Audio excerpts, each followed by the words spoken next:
কবিতাটি শুরু করা যাক সাম্যবাদী কাজী নজরুল ইসলাম। এখানে বলা হচ্ছে গাহি সাম্যের গান, অর্থাৎ এখানে কবি কাজী নজরুল ইসলাম সাম্যের গান গাইতে চাইছেন। এবং সাম্য বলতে বোঝায় কমিউনিজম, এটা আমরা সবাই জানি। এর মানে হচ্ছে কি, মানুষে মানুষে কোনো ভেদ না থাকা, সব মানুষের সমান হবে। তো সব মানুষ হচ্ছে সমান হবে, এরকম একটা কামনা থাকা। কাজী নজরুল ইসলামের সাম্যবাদী কবিতা। এখানে ফার্স্ট লাইনে আছে গাহি সাম্যের গান, মানে কবি এখানে সাম্যের গান গাইছেন। সাম্য মানে কি? সাম্য মানে হচ্ছে কমিউনিজম। কমিউনিজম মানে কি, যে মানুষে মানুষে কোনো ভেদাভেদ না থাকা, মানুষ মানুষ সমান, প্রত্যেকটি জাতি মূলত সমান। এই যে কবিতাটি আছে এখানে কাজী নজরুল ইসলাম মূলত ধর্মীয় সাম্যকে তুলে ধরেছেন। সাম্য মানে তো বিভিন্ন সাম্য হয়, আমরা জানি যে প্রথমে কার্ল মার্কস আর Friedrich Engels communist party and ইস্তাহার যে বই, সেখানে সাম্যবাদ বা কমিউনিস্টটা প্রকাশ করেছেন। সেখানে কি বলছে, যে মানুষের সাম্য চাই বা মানুষের সমান অধিকারের কথা বলা হয়েছে। তাও বলতে গেলে মার্কসীয় কমিউনিজম আর নজরুল কমিউনিজমের মধ্যে খানিকটা পার্থক্য বর্তমান। কারণ নজরুলের যে কমিউনিজম ভাবধারা আছে, যে কমিউনিস্ট ভাবধারা, সেটি প্রধানত ধর্মীয় সাম্যকে কেন্দ্র করে। কিন্তু যেটা মার্কসীয় সাম্যবাদ, মার্কসীয় সেটা কি, সেই আমরা পড়েছিলাম না আয় আরও বেঁধে বেঁধে থাকি, সেখানে যে সাম্য ছিল সেই সাম্যের সঙ্গে সম্পর্কিত।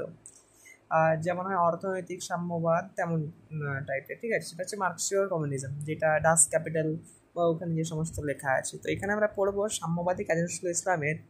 এটা মূলত আমরা জানি যে 1925 খ্রিস্টাব্দে প্রকাশিত হয়েছে এবং এটি সাম্যবাদী কাব্যগ্রন্থেরই অন্তর্গত। এই যে কবিতাটি একটি সাম্যবাদী কাব্যগ্রন্থ, মানে যেটা দিয়ে টাইটেল আছে আমাদের সাম্যবাদী, সেইখান থেকেই সেই কাব্যগ্রন্থেরই অন্তর্গত হচ্ছে আমাদের এই সাম্যবাদী কবিতা, এটা এখানে আছে।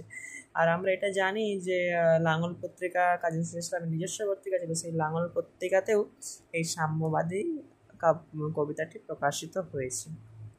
তো এখানে বলছি গাহি সাম্যের গান, যেখানে আসিয়া এক হয়ে গেছে সব বাধা ব্যবধান, সেখানে মিশেছে হিন্দু বৌদ্ধ মুসলিম খ্রিস্টান। এখানে এটা এমসিকিউ প্রায় পড়ে, সিকোয়েন্স পাল্টে দেবে, হিন্দু বৌদ্ধ মুসলিম খ্রিস্টানটা হিন্দু মুসলিম বৌদ্ধ খ্রিস্টান, ঠিক সিকোয়েন্স পাল্টে দেবে, ঠিক অপশান চুজ করতে হবে। যেখানে আসিয়া এক হয়ে গেছে সব বাধা ব্যবধান, এই যে সাম্য মানে সমান অধিকার, যে সবাই যে সমান অধিকার পেয়েছে, সমান অধিকার পাওয়ার জন্য কী হয়ে গেছে, যেখানে বাধা ব্যবধান বা দুজনের মানুষের মধ্যে যে পরস্পর বিচ্ছিন্নতা, সেটা কি মোচন হয়ে গেছে। সেখানে মিশছে হিন্দু বৌদ্ধ মুসলিম খ্রিস্টান, কে হিন্দু কে বৌদ্ধ কে মুসলিম কে খ্রিস্টান, সবাই সেখানে সমান। আমরা এটা জানি যে হিন্দু বৌদ্ধ মুসলিম খ্রিস্টান যে চারটে মানুষকে যদি কেটে দেওয়া হয়, তাদের যে রক্ত কী হবে, তাদের তো সমান হবে। এখানে সেই সাম্যের কথা, যেখানে আসিয়া এক হয়ে গেছে সব বাধা ব্যবধান, মানে বিচ্ছিন্নতা যেখানে বিলীন হয়ে গেছে, এবং সেখানে মিশেছে হিন্দু বৌদ্ধ মুসলিম খ্রিস্টান। গাহি সাম্যের গান। তো নজরুল ইসলাম এই